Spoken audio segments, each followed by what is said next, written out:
pemirsa Unhas TV, senang sekali saya Zara Sabita Suceng dapat kembali menjumpai Anda dalam Unhas Daily. Dalam beberapa menit ke depan kami akan menyajikan berita teraktual hanya untuk Anda. Ilmuwan komputer dan CEO SingularityNet Ben Goertzel mengungkapkan proyeksi mengenai kehadiran kecerdasan buatan super atau Super Artificial Intelligence.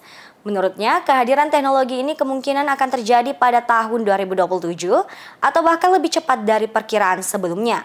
Ben Super AI merupakan istilah yang menggambarkan tingkat kecerdasan buatan yang jauh melampaui kecerdasan manusia dalam segala aspek. Lantas, bagaimana pakar AI menanggapi hal tersebut? Akankah Super AI lebih unggul dari manusia? Simak informasi selengkapnya untuk Anda.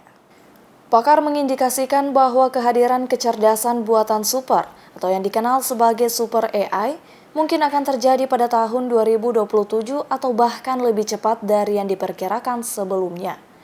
Ben Goertzel, seorang ilmuwan komputer dan CEO SingularityNet, mengemukakan klaim tersebut dalam pidato penutupan Beneficial AGI Summit 2024 di Panama City, Panama pada Jumat 1 Maret 2024. Menurut Peter Norvig, pakar AI yang juga penulis buku teks yang sangat diakui, Artificial Intelligence, A Modern Approach, Super AI adalah sistem kecerdasan buatan yang mampu menyelesaikan setiap tugas yang bisa dilakukan oleh manusia, tetapi dengan performa yang lebih unggul. Mereka menggambarkan Super AI sebagai sistem yang memiliki kemampuan untuk memahami, belajar, dan menyelesaikan masalah dengan tingkat kemampuan yang jauh melampaui manusia dalam hal skala dan kecepatan. Profesor Indra Bayu, pakar AI dari Universitas Hasanuddin, menyatakan bahwa prediksi hadirnya Super AI lebih cepat sangatlah masuk akal, mengingat perkembangan pesat kecerdasan buatan yang telah merasuk dalam berbagai aspek kehidupan sehari-hari manusia. Dia juga mengungkapkan bahwa memungkinkan untuk meniru kecerdasan otak manusia bahkan 4 hingga 8 kali lipat, seperti yang diklaim oleh Ben Goertzel. AI itu, Artificial Intelligence, exists itu based on human brains works, ya, cara kerja otak kita. Gitu. Jadi selalu saya jelaskan bahwa di otak kita yang memberikan instruksi impuls, ya, mulai dari akson, sinaps, dendrit yang saling terkoneksi satu sama lain, sehingga dia bisa, ya seperti kita manusia bisa tahu ini panas, kita bisa berpikir rasio dan lain-lain berdasarkan data input empiris selama ini. Nah, berbasis itu, maka AI kita lakukan model yang sama dengan otak manusia. Akson, dendrit, dan kawan-kawan itu, sinapsnya, kita bawa ke dalam model komputasi, jadilah Artificial Intelligence. Kenapa? Dengan teknologi IC kita yang semakin bagus, ya, processing kita juga makin cepat, storage-nya kita makin gede, ya akhirnya make sense bahwa AI akhirnya bisa berpikir layaknya seperti manusia, but again rationally, berpikir secara rasional manusia. Nah, kalau dikatakan bagaimana dengan Super AI yang seperti Anda tanyakan lagi, is it possible seperti yang disampaikan, ya, yang sudah dilakukan di Panama itu, ya make sense lah, sangat masuk akal, ya. Kenapa? Karena teknologi IC-nya, ya, dari prosesor, dari storage, dan teknologi itu kan berkembang pesat sekali kita, sehingga untuk memimik suatu kondisi otak layaknya seperti otak manusia sangat memungkinkan, bahkan mungkin 4-8 kali lipat lebih cepat seperti klaim itu. Super AI dianggap tidak hanya setingkat, tetapi jauh melampaui kemampuan manusia dalam konteks berpikir rasional. Namun, Profesor Bayu menegaskan bahwa manusia memiliki kompleksitas yang melampaui sekedar berpikir, termasuk penggunaan intuisi dan emosi yang tidak dimiliki oleh kecerdasan buatan. Meskipun begitu, dalam konteks berpikir rasional dan kalkulasi data, Super AI akan menjadi sebuah perangkat superkomputasi. Bagaimana dalam konteks rational thinking dan lain-lain, ya, dia akan sangat super computing tuh, ya, dalam melakukan prediksi. Kenapa? Karena AI kan begitu melihat data dia tidak akan lupa. Beda dengan kita manusia, gampang lupa kan? Dia datanya sampai billion data aja lihat dia tetap ingat. Dan dari data-data empiris, bayangkan salah satu contoh yang kita bisa lihat, misalnya saya sudah desain weather system yang bisa prediksi cuaca dan lain-lain itu dengan AI. Kenapa? Berdasarkan data-data meteorologis yang sudah ada. Ingat proses terjadinya hujan, bahkan tadi malam ya terjadi sedikit little typhoon ya di Makassar sehingga terjadi power outage. Itu kan sebenarnya kita bisa memprediksi dari semua radar-radar itu saling bercakap-cakap satu sama lain sebagai AI, standalone weather system, bahwa proses terjadinya awan, proses terjadinya hujan itu kan kita bisa lihat dari keadaan sekitarnya, kelembaban, tekanan udara, kecepatan angin dan seterusnya, itu prosesnya kita bisa lihat gitu. Nah, apakah AI akan jadi lebih bagus dalam prediksi? Ya dengan kemampuannya yang bisa menyedot data dengan Internet of Things juga combine dengan AI, ya udah selesai nih masalah. Ya dia memang akan sangat cepat dan ya itu sangat akurat malah. Profesor Indra Bayu juga menanggapi ramalan mengejutkan dari Elon Musk, seorang maestro teknologi terkenal dan visioner yang mengindikasikan bahwa AI dapat berkembang ke tahap di mana pekerjaan manusia tidak lagi diperlukan. Sehingga tidak dibutuhkan memang manusia-manusia, maaf teman-teman pekerja yang low level skill itu memang akan tergantikan dengan AI. Gitu. Tapi apakah AI akan menggantikan yang high level skill? Belum tentu. Karena untuk bisa mencapai suatu pekerjaan yang high level skill di manajerial dan lain-lain, saya bilang dibutuhkan complete set manusia, bukan sekedar muscle, bukan sekedar otak, tapi intuisi, pengalaman, wise, wisdom dan lain-lain yang belum tentu AI punya. Jadi kalau saya bilang Mas Elon ya betul juga, ada betulnya tapi tidak totally true, tidak semuanya benar juga. Ya, karena ada pasti pekerjaan high level skill yang belum bisa AI lakukan. Namun Profesor Indra Bayu menjelaskan bahwa dengan adanya perkembangan AI, manusia tidak dituntut untuk menjadi bagian dari orang-orang yang memahami dan menguasai AI. Namun, dia menegaskan bahwa dalam menghadapi persaingan di tengah pesatnya perkembangan teknologi, manusia harus menjadi entitas yang tidak dapat tergantikan oleh AI, karena manusia memiliki intuisi yang tidak dimiliki oleh kecerdasan buatan. Manusia sejati adalah mereka yang menggunakan hati dalam bekerja. Hal yang jauh lebih penting adalah meningkatkan keterampilan yang dimiliki, terus belajar dan tidak cepat puas dengan apa yang telah dicapai. Rahmatia Muhammad Syaiful, Unhas TV. Pemirsa, pemerintah Indonesia secara resmi mengumumkan kebijakan yang menarik perhatian banyak pegawai negeri sipil di seluruh tanah air. Pasalnya, tahun ini, tunjangan hari raya bagi pegawai negeri sipil akan diterima secara penuh. Hal ini memberikan kelegaan dalam menyambut Idul Fitri. Lantas mengapa di tahun-tahun sebelumnya tunjangan hari raya pegawai negeri sipil tidak cair 100%? Berikut tanggapan dosen Fakultas Ekonomi dan Bisnis Universitas Hasanuddin. Menteri Pendayagunaan Aparatur Negara dan Reformasi Birokrasi bersama dengan pihak terkait secara resmi mengumumkan bahwa para pegawai negeri sipil akan menerima tunjangan hari raya secara penuh pada tahun 2024. Keputusan ini disambut dengan sukacita oleh ribuan PNS di seluruh Indonesia, mengingat pentingnya tunjangan ini dalam mendukung perayaan Idul Fitri. Tunjangan hari raya itu adalah salah satu bentuk penghargaan sebenarnya negara kepada masyarakat, khususnya pegawai negeri TNI Polri, pensiunan, dan itu sangat ditentukan karena ini adalah pengeluaran, ini adalah belanja pada sisi negara, maka tentu itu berkorelasi langsung dengan pendapatan atau kemampuan keuangan negara kita. Nah, kalau misalnya tahun lalu memang kita lihat bahwa itu rata-ratanya adalah sekitar 50% realisasinya. Kalau tahun ini informasinya itu adalah langsung 100%. Karena memang kita tahun 2023 dan sebelumnya itu kan kita masih dalam tahap recovery dari kondisi COVID yang berkepanjangan. Sehingga pemerintah menganggap bahwa masih banyak kebutuhan yang lain yang lebih produktif tentunya, tidak berorientasi pada konsumtif, ya usaha-usaha yang bersifat konsumtif untuk didorong pertumbuhannya, sehingga pemerintah kemudian hanya menyalurkan 50% untuk tahun lalu.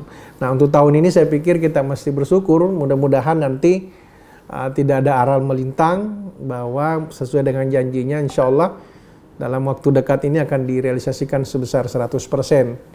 Nah, cuman yang 2023 itu ya kita jangan menganggap bahwa itu adalah hutan negara kepada Anda, karena memang teralokasi, dan kita seharusnya memang bisa kita juga menganggap bahwa 50% itu itulah kontribusi kita kepada masyarakat yang lain yang kebenaran tidak mendapatkan tunjangan hari raya ataupun misalnya tunjangan yang diberikan oleh pemerintah dalam kaitan dengan itu. Tunjangan hari raya yang diberikan kepada PNS telah menjadi salah satu hal yang sangat dinantikan setiap tahunnya. Keputusan untuk memberikan tunjangan penuh pada tahun 2024 ini memberikan angin segar bagi para PNS, terutama dalam kondisi ekonomi yang masih belum pulih sepenuhnya. Menteri Pan-RB menegaskan bahwa keputusan ini merupakan bagian dari komitmen pemerintah untuk memberikan dukungan penuh kepada para PNS. Langkah ini juga diharapkan dapat meningkatkan semangat dan kebahagiaan di kalangan PNS, serta memperkuat solidaritas dalam menjaga stabilitas keberlangsungan pelayanan publik. Ya, pemerintah itu bukan hanya dalam bentuk tunjangan hari raya, ada beberapa jenis belanja yang lain yang dianggap bisa dialihkan atau di switch kepada program kegiatan yang lain yang bisa mempercepat pertumbuhan ekonomi ataukah bisa mempercepat recovery pada saat itu. Reaksi terhadap pengumuman ini pun bermacam-macam. Banyak PNS yang mengungkapkan rasa syukur dan kebahagiaan mereka, dan beberapa di antaranya menyatakan bahwa keputusan ini akan sangat membantu dalam mengurangi beban finansial mereka, terutama dalam persiapan menyambut Idul Fitri yang semakin mendekat. Tunjangan hari raya yang diterima secara penuh oleh para pegawai negeri sipil pada tahun 2024 menjadi berita gembira bagi banyak orang di seluruh Indonesia. Keputusan ini tidak hanya memberikan kemeriahan ekstra dalam perayaan Idul Fitri, tetapi juga menunjukkan komitmen pemerintah untuk memberikan dukungan kepada para PNS, terutama di tengah tantangan ekonomi dan kesehatan yang masih berlangsung akibat pandemi COVID-19. Semoga kebijakan ini dapat menjadi langkah positif menuju kesejahteraan dan keadilan bagi seluruh PNS di tanah air. Andrea Karina, Nuri Nurhayati, Unhas TV. Thrifting atau cakar menjadi tren yang sudah sejak lama merajalela di Indonesia. Namun belakangan ini kembali menjadi sorotan karena digadang-gadang menjadi lifestyle yang ramah lingkungan. Lantas, bagaimana tanggapan dosen lingkungan Unhas terkait hal tersebut? Berikut informasi selengkapnya untuk Anda. Thrifting menjadi tren yang kembali marak di kalangan masyarakat saat ini. Thrifting sendiri berasal dari bahasa Inggris thrift yang berarti penghematan. Thrifting dapat diartikan sebagai aktivitas membeli maupun menjual barang-barang bekas dengan tujuan untuk dipakai kembali. Julukan untuk thrifting di setiap daerah di Indonesia sangat beragam. Misalnya di Lampung, pakaian bekas dikenal dengan nama baju Batam, sedangkan di Sulawesi dikenal dengan nama baju cakar. Fenomena ini bahkan menjadi peluang bisnis yang menguntungkan apalagi dengan adanya media sosial.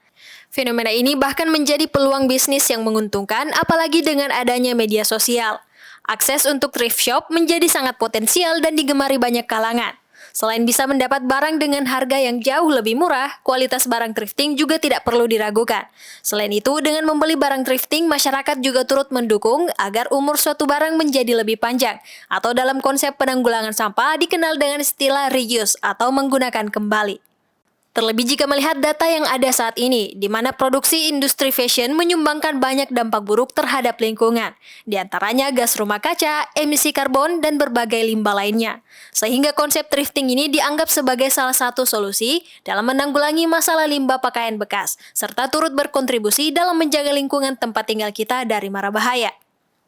Insinyur Muhammad Rijal Idrus MSc, dosen lingkungan Unhas, menjelaskan bahwa konsep gaya hidup sederhana adalah konsep yang dianjurkan oleh agama dan paling cocok untuk lifestyle ramah lingkungan.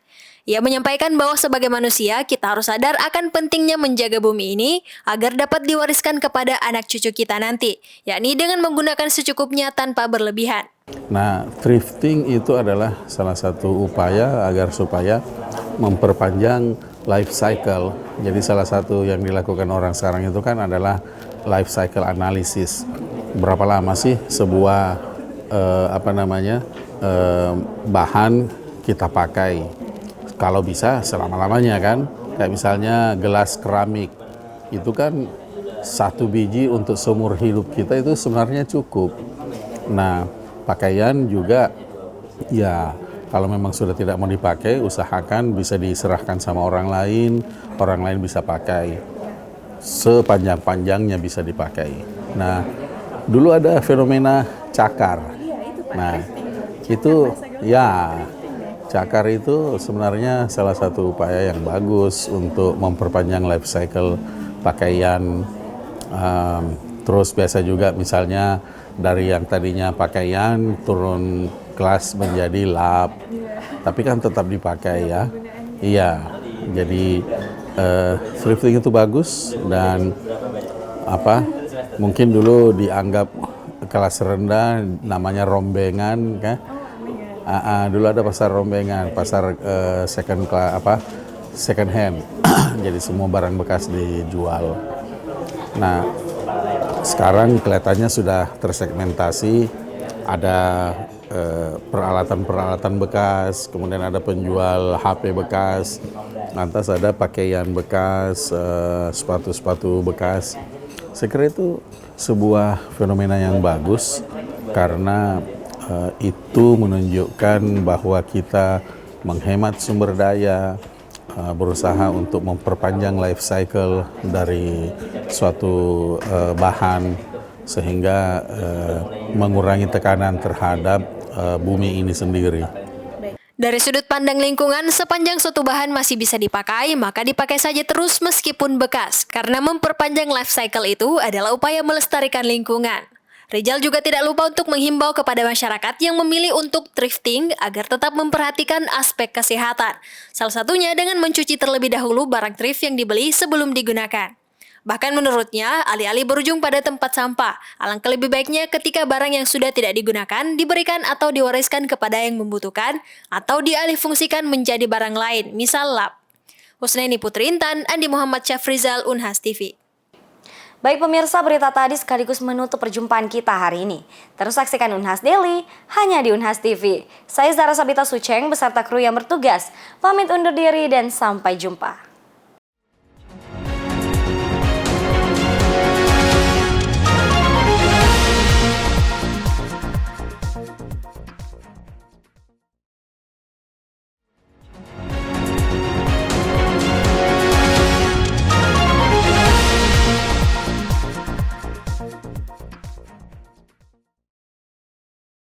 Assalamualaikum warahmatullahi wabarakatuh. Saya Jamaluddin Jompa, Rektor Universitas Hasanuddin, mewakili segenap sivitas akademika mengucapkan marhaban ya Ramadan tahun 1445 Hijriah 2024 Masehi. Selamat menunaikan ibadah puasa. Semoga dengan kita berpuasa penuh di bulan suci Ramadan, kita semakin sehat, kita semakin produktif, dan semoga kita semua bisa meningkatkan amal ibadah di bulan suci yang penuh berkah ini. Insya Allah kita semua menjadi orang-orang yang semakin bertakwa. Amin ya Rabbal Alamin. Wassalamualaikum warahmatullahi wabarakatuh.